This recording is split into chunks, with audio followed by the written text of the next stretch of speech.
Hi all, my name is Anatoly Makavev, and today I would like to give you a short presentation about the Unix shell commands. First of all, I would like to give you a short introduction on the background about the Unix shell commands, and afterwards I would like to clarify some terminology. So what is a terminal, what is a prompt, what is a command line, and also what is bash, as these terms are often confused. Afterwards, I will give you some basic Unix shell commands with some examples. And at the end, I will give you a prompt, Windows command prompt cheat sheet. Okay, first of all, to the background. So how do humans interact with personal computers?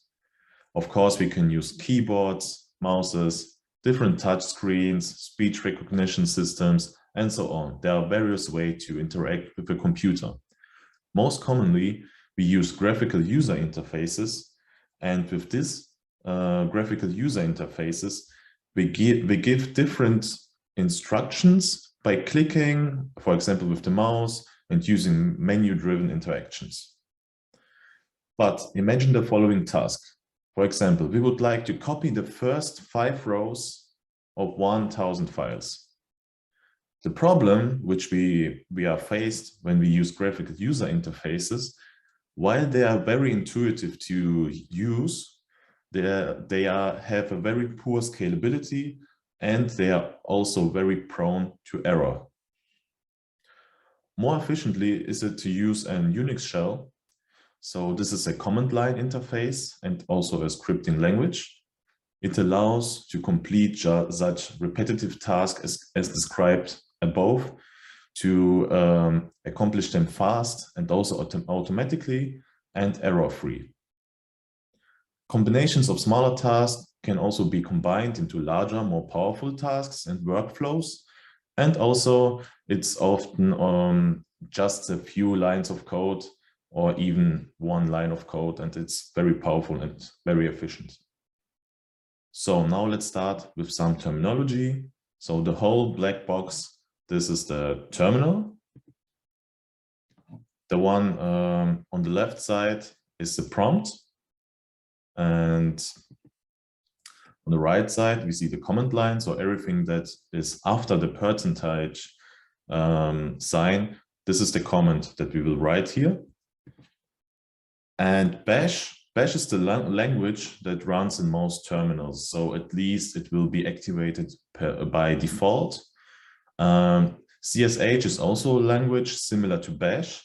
To check which language is set in your terminal, you can use this command here, echo $0. And as you can see here on my machine, I have CSH, but in most of the cases you will have bash, but they are very similar. Now let's start with some basic Unix shell commands. First of all, the pwd command, which stands for print working direction. As you can see here, when we execute this command, we get here the desktop direction. So this is our current working direction. And if you want to change your current direction, you can use the cd command and with a path. So here we use the change direction command with a path to the downloads folder. If we will now execute the print working direction command, then the machine will give us the downloads folder, which we have specified in the command before. You can also use the cd command in combination with the double points, so 2 points.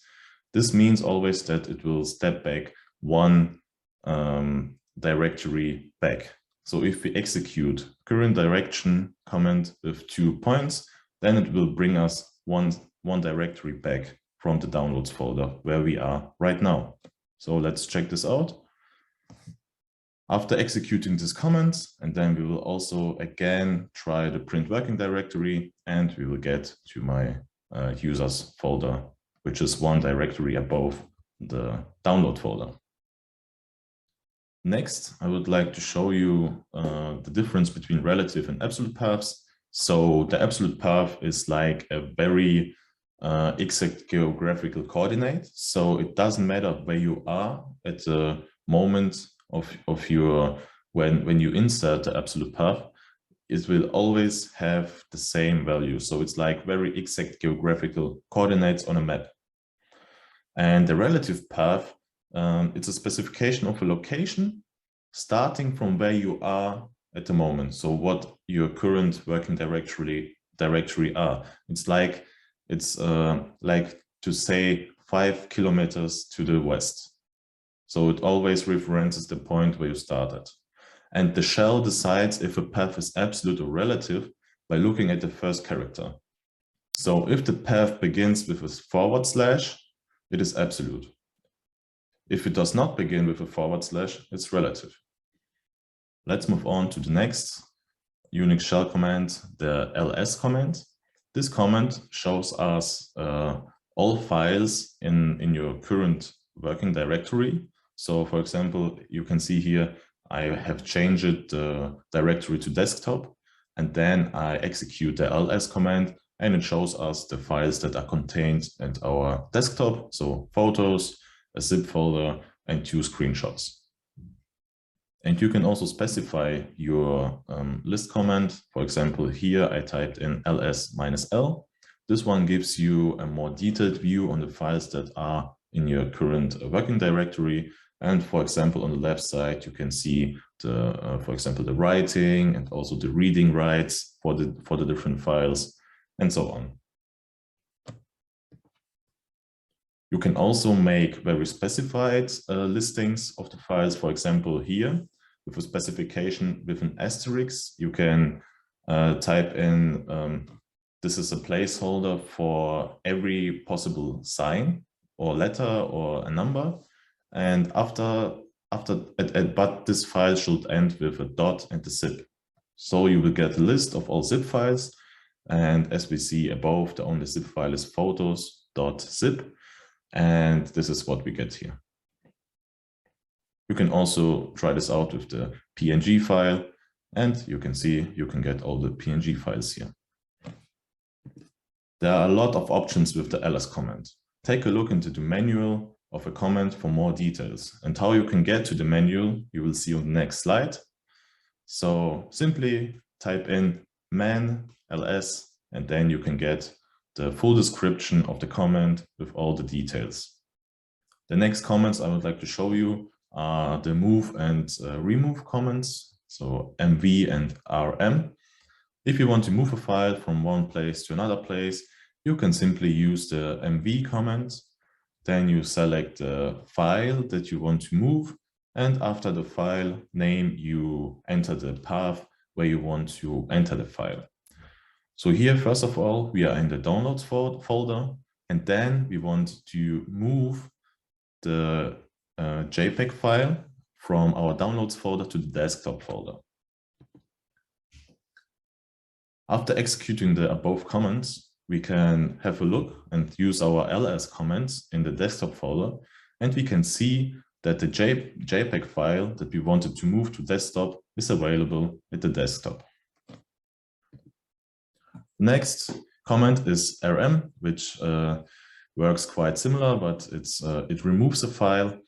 Here we are again in the desktop directory, and we can see that we have here a duplicate text file, and we want to remove this duplicate text file by using the rm command and the file name. Pretty simple, and after listing all the text files in our working directory, we can see that the duplicate file was removed. In the next step, I would like to show you how you can create a directory or a folder. First of all, you can list all the directories with the ls-d command, also with an asterisk and a slash. And as we can see here from our desktop, we have only one folder or directory, and this is the photos. Now we would like to add one, and therefore we have to execute mkdir, and with a new directory. New directory is the name of the directory which we want to create. And after executing the ls-d command again to print our directories, we can see that we have added a new directory. Now we can navigate to our new directory with the change directory command, and there we can execute further commands. Another very powerful command is the vi command and cat. So with these two commands, we can add a file and also view the content of the file. If we use the vi command, we want to create a Python file. First, if we want to list all Python files, our shell tells us there are no Python files. So we want to create one. We use the vi command and the name for our Python file, and of course with the extension of a Python file. After executing the vi command, we get to the editor where we can type in different comments with the Python convention. And here I added a simple Python statement, so print hello DAFA class, and then you can click on escape, and to fully exit the editor, you have to type in this comment here at the bottom. And yes, then you can leave the editor. And to see what we have now within our Python file, we can use the cat command. Simply type in cat and your file name, and then we can see what is inside, and we see that it's our Python statement, print hello DAFA class. Shell commands are designed to be very quick and to work very efficiently. So it makes sense to repeat comments with history, and so that we don't have to rewrite them every time. And a good way of doing this is to use the history command. The history command simply prints all the comments which we have used previously with an identifier. So the identifier are the number on the left from 114 to 129. And through this identifier, we can access our comments which we have executed previously. For example, we can access our previous comments with the exclamation mark and the index of the respective comment which we have used previously. For example, then 115. The 115 was the comment where we took a look inside the Python file which we have created. So if we execute this comment, exclamation mark 115, then we can see here which comment is executed from our history, and it prints the file content of our Python file. And also to save time, it makes absolutely sense to save some comments into files and then rerun them later, or rerun them as much as possible. And to do so, we can save our comments into a file, and then we can execute this file with the bash command.